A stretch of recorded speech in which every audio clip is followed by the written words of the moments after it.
Good morning फजल। आज मैं आपसे बातचीत करना चाहती हूँ आज सुबह की प्रार्थना में। और आज मैं आपसे बातचीत करना चाहती हूँ कि हम में से कई भाई बहन जो है परमेश्वर की आज्ञा का पालन नहीं करते हैं और वे बराबर चर्च भी जाते हैं, संगति भी करते हैं, वचनों को पढ़ते हैं, वे सब कुछ करते हैं, फिर भी जे कहीं ना कहीं वे जो है परमेश्वर से दूर है और परमेश्वर की आज्ञाओं का पालन नहीं करते हैं। लेकिन आज की सुबह की प्रार्थना में मैं आपको सेट करना चाहती हूँ, जो समय आप परमेश्वर को देने का रहता है उस समय को आप किसी और को देने लगते हैं। गाइस, परमेश्वर की आज्ञा का पालन आप नहीं कर रहे हैं। आपको 100% जो है परमेश्वर को समय देना है। गाइस, क्या आप समय दे रहे हैं? नहीं ना।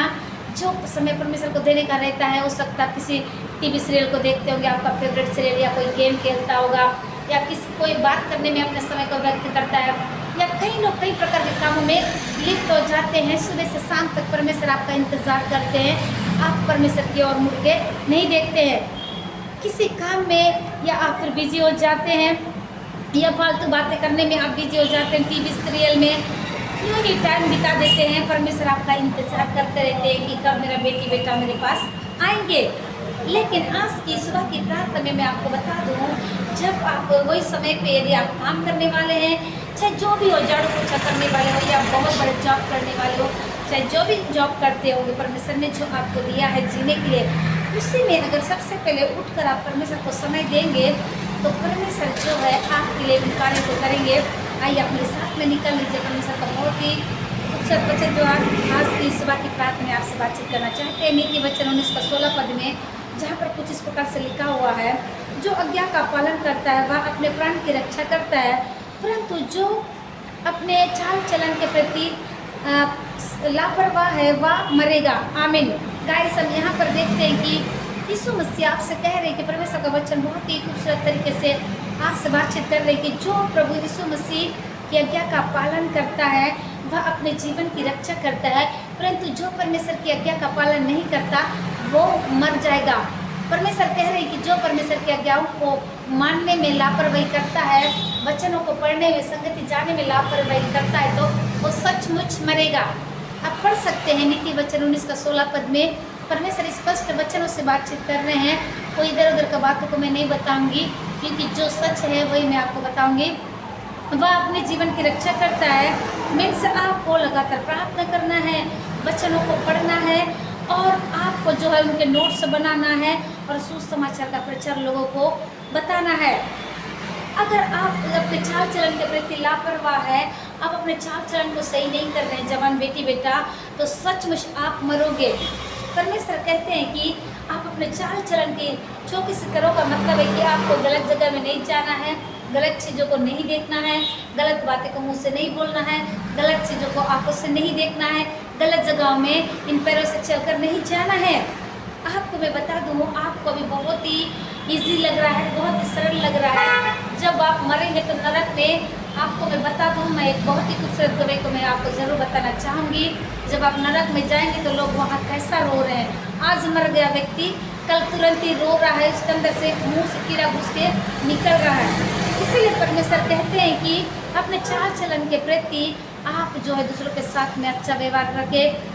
यहाँ परमेश्वर आगे कहते हैं कि जो अपने चाल चलन के प्रति लापरवाह है वह हमेशा आपको अपने चाल चलन दूसरों के साथ में अच्छा व्यवहार होना है, अच्छा व्यवहार लोगों के साथ में करना है, लेन देन में अच्छा व्यवहार होना है, दूसरों को दोष नहीं लगाना है, माता पिता का आदर करना है, सबके साथ हमारा लेन देन मतलब यूँ ही पैसे का नहीं होता गाइस। हर चीज़ का लेन देन में हमको बहुत अच्छा रखना है, हमको हर चीज़ में जो है हमारा चाल चलन बहुत अच्छे से परफेक्ट रखना है। तब जो है परमेश्वर आपको इस्तेमाल करेंगे और आप जो है लोगों के लिए इस्तेमाल होंगे। सो गाइस, मैं आशा करती हूँ कि आप सब ने इस वचन को सुनकर जो है बहुत तक आशीष को पाए होंगे। मैं आपको एक छोटी सी गवाही बताना चाहती हूँ। जब मैं सबसे पहले आईडी ऑफिस में जब मैं काम करती थी, वहाँ के सर मैम जो है मुझको पैसे देते थे बैंक में जमा करने के लिए।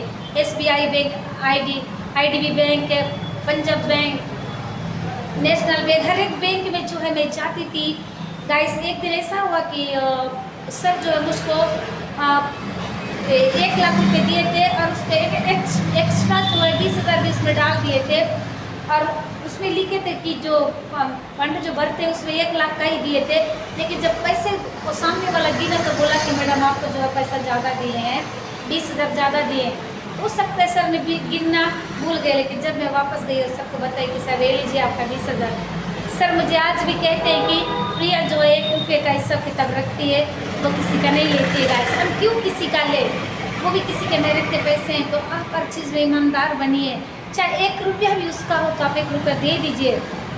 आप भूखे नहीं मरेंगे, परमेश्वर आपको खिलाएंगे। सो गाइस, मैं आशा करती हूँ कि आप सब ने इस वचन को सुनकर जो है बहुत ज़्यादा आशीष को पाए होंगे। और सब जो है बहुत विश्वास करते हैं, बोलते हैं कि विश्वासी लोग बहुत अच्छे होते हैं, बहुत ईमानदार। तो आप भी ऐसा ईमानदार बनिए कि लोग आपको कह नहीं पाए कि ये लड़की ऐसी है, ये बेटा ऐसी है। सो गाइस, मैं आशा करती हूँ ये सबके लिए मैं प्रेयर करना चाहती हूँ। धन्यवाद, धन्यवाद जीवन के देने वाले सामर्थ्य में प्रभु यीशु मसीह मैं आपको धन्यवाद करती हूँ।